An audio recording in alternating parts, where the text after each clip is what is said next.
जब बात निवेश की आती है तो सबसे बड़ा सवाल हमारे सामने होता है कि पैसे कहाँ निवेश करें, कहाँ इन्वेस्ट करना चाहिए, कौन सी इन्वेस्टमेंट कम रिस्क होते हैं और ज़्यादा बेहतर से बेहतर रिटर्न्स हमें दे सकते हैं। तो आज हम जानेंगे कि कौन से ऐसे तरीके हैं जहाँ से हम एक अच्छा रिटर्न्स ले सकते हैं और कम से कम रिस्क वहाँ पे है। तो चलिए वीडियो शुरू करते हैं। मैं राहुल, टेक रेप इन्वेस्टिंग।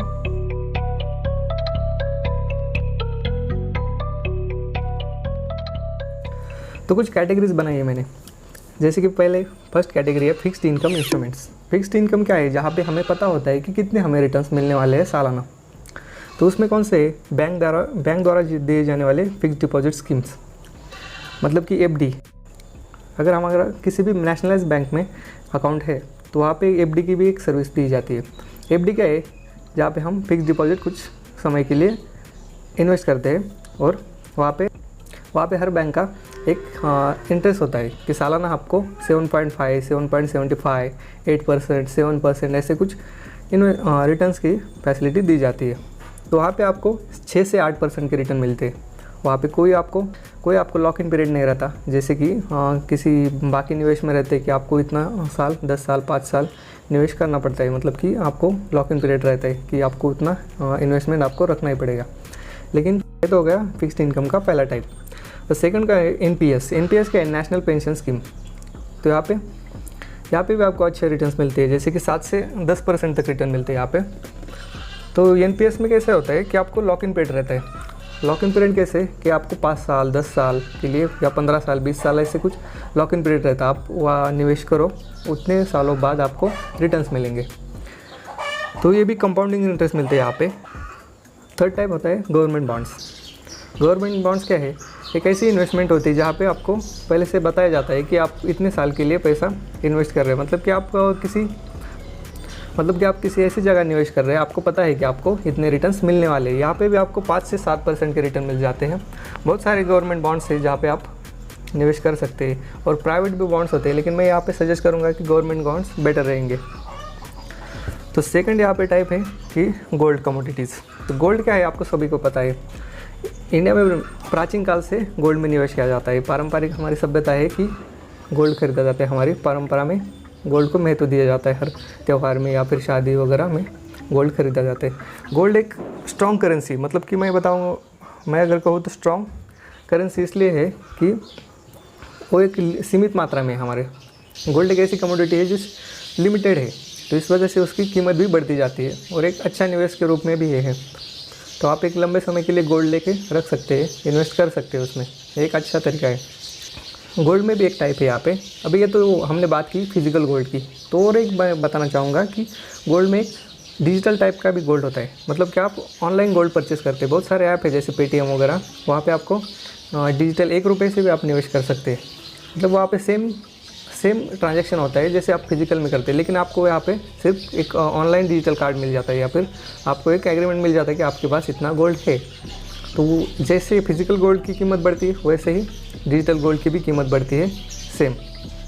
यहाँ पे डिजिटल गोल्ड के बहुत सारे बेनिफिट भी है, जैसे कि आपको टैक्स में कंसेप्शन मिल जाता, आपको वहाँ पे भी लोन मिल सकता है, आपको मेकिंग चार्जेस नहीं लगते आपको, या फिर आपको स्टोर करने की भी डर नहीं रहता कि आप कहाँ रखे गोल्ड, या फिर आपको इनसिक्योरिटी नहीं रहती वो सबकी। तो एक अच्छा निवेश है। इन दोनों की कंपैरिजन में करूँ तो अगर आपको पहनने के लिए या फिर कुछ दिखावे के लिए करना है तो एक बेहतर निवेश है फिजिकल गोल्ड, और सिर्फ आप इन्वेस्टमेंट के पर्पज़ से कर रहे हैं तो डिजिटल गोल्ड सबसे बेहतर तरीका मैं मानता हूँ यहाँ पे। तो ये तो हो गई गोल्ड की बात। अगला है जो थर्ड कैटेगरी है वो है रियल इस्टेट। तो रियल इस्टेट में इन्वेस्टमेंट एक बेटर तरीका है। आपके पास एक एसेट हो जाता है, आप उसको किराए पे भी दे सकते हैं या फिर आप उसको होल्ड कर सकते हैं कुछ सालों के लिए। अभी इसका कुछ कैलकुलेशन करने का कोई तरीका नहीं है कि कैसे आपको कितने रिटर्न्स मिलेंगे इतने साल बाद, या फिर आप कितना कमाएंगे 10 साल, 5 साल बाद, क्योंकि ये सब डिपेंड करता है कुछ फैक्टर्स पे, जैसे कि आपकी लोकेशन कौन सी है, वहाँ से क्राउड कितना है, या फिर आप मेन रोड पे है या फिर मेन रोड से कितना दूर है, या फिर अगले कुछ सालों में वहाँ पे कोई स्कीम आ रही है। तो इस हिसाब से वो इन्वेस्टमेंट रिटर्न्स देती है। लेकिन रियल इस्टेट भी एक बेहतर तरीका है निवेश करने का। लेकिन यहाँ पे कुछ ड्रॉबैक है, जैसे बहुत सारा इन्वेस्टमेंट कैपिटल आपको यहाँ पे एक साथ चाहिए पे करने के लिए, और यहाँ पे कुछ ध्यान देने वाली भी बात होती है, जैसे डॉक्यूमेंटेशन क्लियर है क्या, या फिर कुछ वहाँ पे इशू है, डॉक्यूमेंटेशन क्लियर नहीं है, ये सब बातें ध्यान देकर आप इसमें निवेश करें। तो यहाँ पे नेक्स्ट कैटेगरी है कि इक्विटी स्टॉक मार्केट।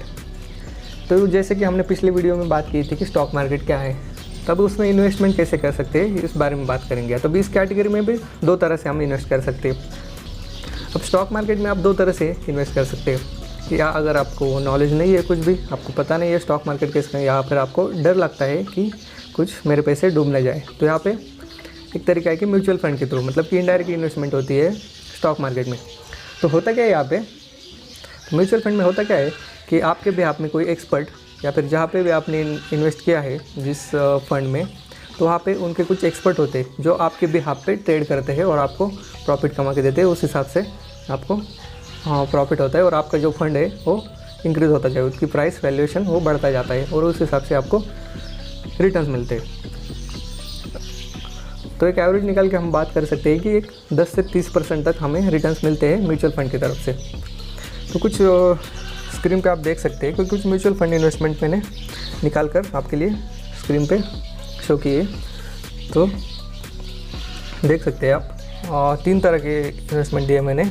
एक कंजर्वेटिव इन्वेस्टर्स के लिए, अगला है मॉडरेट इन्वेस्टर्स के लिए, और थर्ड है एग्रेसिव इन्वेस्टर्स के लिए। तो आप चेक कीजिए, अगर आपको बेहतर लगे तो आप इसमें निवेश ज़रूर कीजिए। तो अब अगली कैटेगरी है, अब इसी कैटेगरी में स्टॉक मार्केट की कैटेगरी में अगला है कि स्टॉक मार्केट में डायरेक्ट इन्वेस्टमेंट। तो यहाँ पे ये भी एक बेहतर निवेश है, लेकिन यहाँ पे कुछ आपको ज़रूरी नॉलेज होना चाहिए, आपको कुछ इन्फॉर्मेशन होनी चाहिए स्टॉक मार्केट कैसे काम करता है, या फिर आपको कुछ आइडिया होने चाहिए स्टॉक मार्केट कैसे काम करता है, या फिर शेयर्स की प्राइस कैसे इंक्रीज़ होती है, डिक्रीज़ होती है, आपको रिस्क कितना है। अगर ये सब चीज़ें आपको पता है तो आप बेशक आप यहाँ पे भी निवेश कर सकते हैं। अब स्टॉक मार्केट में कैसे रिटर्न्स मिलते हैं कि आपकी कोई कंपनी एनालिसिस करके आपको एक बेहतर बिजनेस लगता है, तो आपने उस कंपनी में इन्वेस्ट किया कुछ सालों के लिए, तो यहाँ पे डिविडेंड और पूंजीगत रिटर्न्स मिलते हैं आपको। डिविडेंड मतलब क्या कि अगर कोई कंपनी प्रॉफिट कमाती है, किसी साल कुछ अच्छा अर्न करती है, तो वो जो प्रॉफिट होता है वो आपके साथ शेयर करती है। जो भी शेयर होल्डर है उनको डिविडेंड के रूप में उनको हर शेयर होल्डर को कुछ पे किया जाता है। और होता है इन्वेस्टमेंट की वैल्यूएशन के हिसाब से, मतलब कंपनी की प्राइस आज $100 है, एक साल बाद $150 हो जाएगी, तो आपको ऊपर के जो 50 रुपीज़ है वो आपका होगा प्रॉफिट एक साल बाद। और जो भी डिविडेंड दिया जाता कंपनी की तरफ से वो अलग से उसमें ऐड हो जाता। अगर आप स्टॉक मार्केट में निवेश करना चाहते हैं तो मेरी एक एडवाइस रहेगी कि आप ब्लू चिप स्टॉक में ही निवेश करें, मतलब कि निफ्टी 50 की जो भी कंपनियां हैं, जैसे कि Indian tobacco company, ITC, Hindustan Unilever, Reliance industries, Tata consultancy, ऐसे कुछ मैंने लिस्ट आप देख सकते हैं स्क्रीन पे, ये सब मैंने लिस्ट दी है। आप इसमें निवेश करके एक बेहतर रिटर्न्स ले सकते हैं। इनका मार्केट कैप भी अच्छा है, हिस्टोरिकल परफॉर्मेंस भी अच्छा है और एक स्ट्रॉन्ग पोजीशन पे है अभी मार्केट में।